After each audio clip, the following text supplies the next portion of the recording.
We're here in Montreal at Ubisoft, and I'm Patrice, Desilets, the creative director of Assassin's Creed.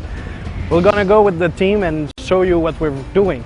So hope you enjoy it. Come on.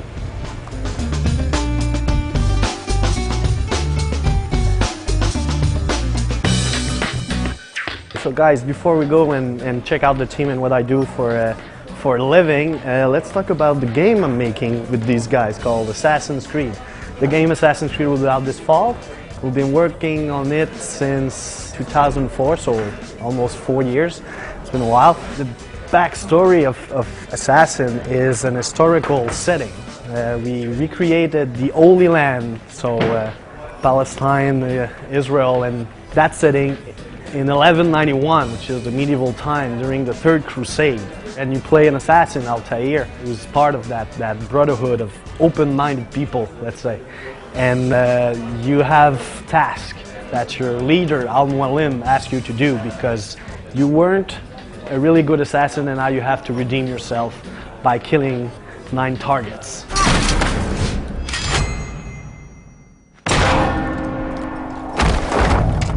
My favorite aspect of the game is that I can play Altair or the assassin the way I want. If I want to be really calm and low profile in the world, I can do it. And then when it's time to be badass and fight, I can just switch and now be that really action-packed character. You're the co-creator of the experience, let's say. That game is made by around 150, between 150 and 200 people. So we're gonna go and check all the teams. There's like around 10 different teams, all separated by feature. So let's go, guys.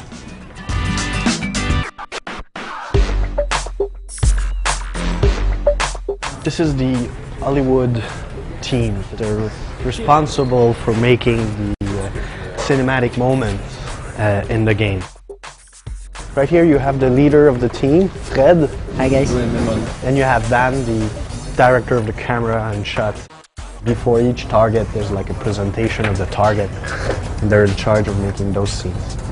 So at first the game looks like this, right? It's all in gray and not a lot of color. And then when you put everything together, you got this, which is the real thing. So there's a lot of imagination going on at first.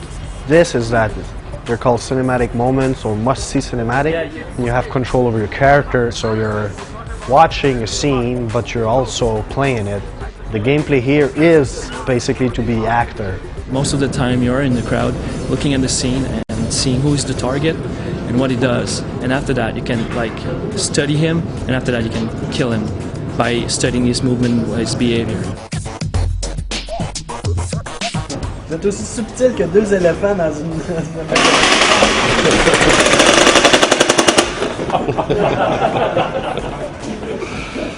Is that cool? What? Ouais, c'est ça. It's all about love.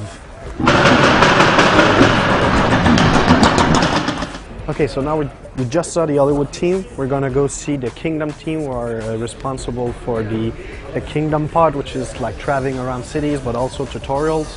Let's go.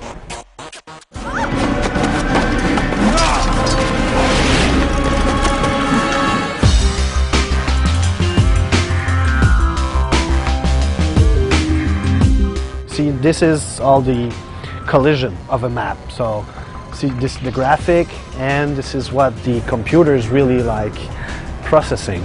And then when you put the visual on it, it's quite different. So I think it's pretty cool. Like, this is not what you see when you play, but this is actually what's going on for real.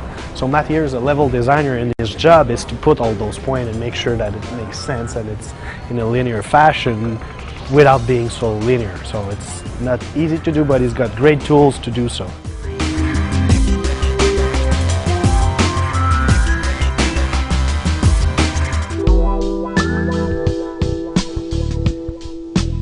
Right now we're going to go and talk with the lead level designer and one of the level designer about crowds, how they manage to put those 100 plus NPCs in the map and how we do our thing. Okay, follow me. David here, David Chateauneuf, lead level designer. He's going to approve the work of Malik, So how it works, it's pretty much like we do a blueprint, right? Like level designers, the script writers and everything, we sit down for 3 weeks. Lead level designer make an Excel sheet of all the ingredients, and then level designer take those ingredients and put that in the engine, in the editor, green lines there. This is where the crowd gonna walk around, and they're using those crowd flow, and then we play, test it, but it's really a long process until we've got what we play, basically. So thanks guys, I don't want to disturb you much more than that. Sorry. Because I got, that was the end shake of the Assassins, and the other day one of the guy had like, how do you call that, a ring, and he hurt me, so now each time I'm doing the Assassin end shake, I hurt myself. Anyway. Everybody does. It's like this. And the explosion is important at the end. The explosion is like really important. Everything's like all the emotion. Now we can do it in slow motion.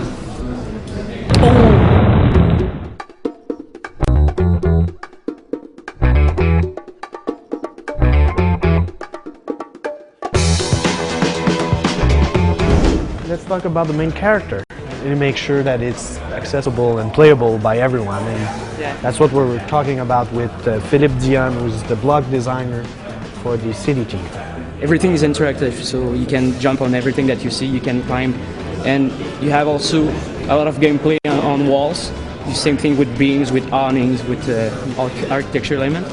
There's a lot of like automatization in the character. It's not like the player has to press every single time. So right now you see that all the yellow lines, like I don't know if you can see it. He has detected this white box. That means that from here you can jump in that box. Basically, do I have a white box in my yellow one? Yes. Then I can jump if the A button is pressed. Yeah.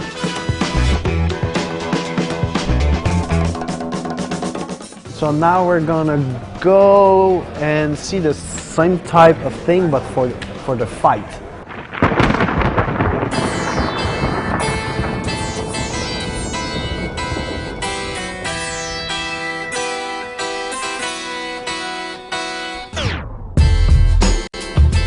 An Englishman in Montreal.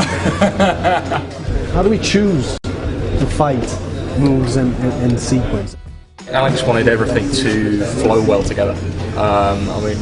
Originally we had a very overcomplicated system, so we simplified it down so you were coming in like up right directions, up left directions, and so everything flowed really well together. With Assassin and with Altair, you can really feel the weight, and that, yes, he's got really cool move, but it feels real. There's no real swinging around, it's all realistic, yes, but so it's interesting. Yeah. And the violence is real too. Yes. It's the way it's portrayed, it's like you feel the blade coming in and you feel like he's stuck a little bit, and you feel like the guy receiving the blow a little bit jiggy sometimes. And the real fun comes with doing some of the kill moves as well, because we have to be realistic, brutal, and there's moves that even make me cringe. It's all about openings also. Us, we wanted like ping, ping, ping, and then a final blow, and this is when you go inside the body and the guy's dead. Yeah. So that was the real challenge, to make it playable, fun, and... That's the hard thing, is making a realistic game fun. But I think we've nailed it. Okay guys, I think you've seen enough. It's time to get out of here.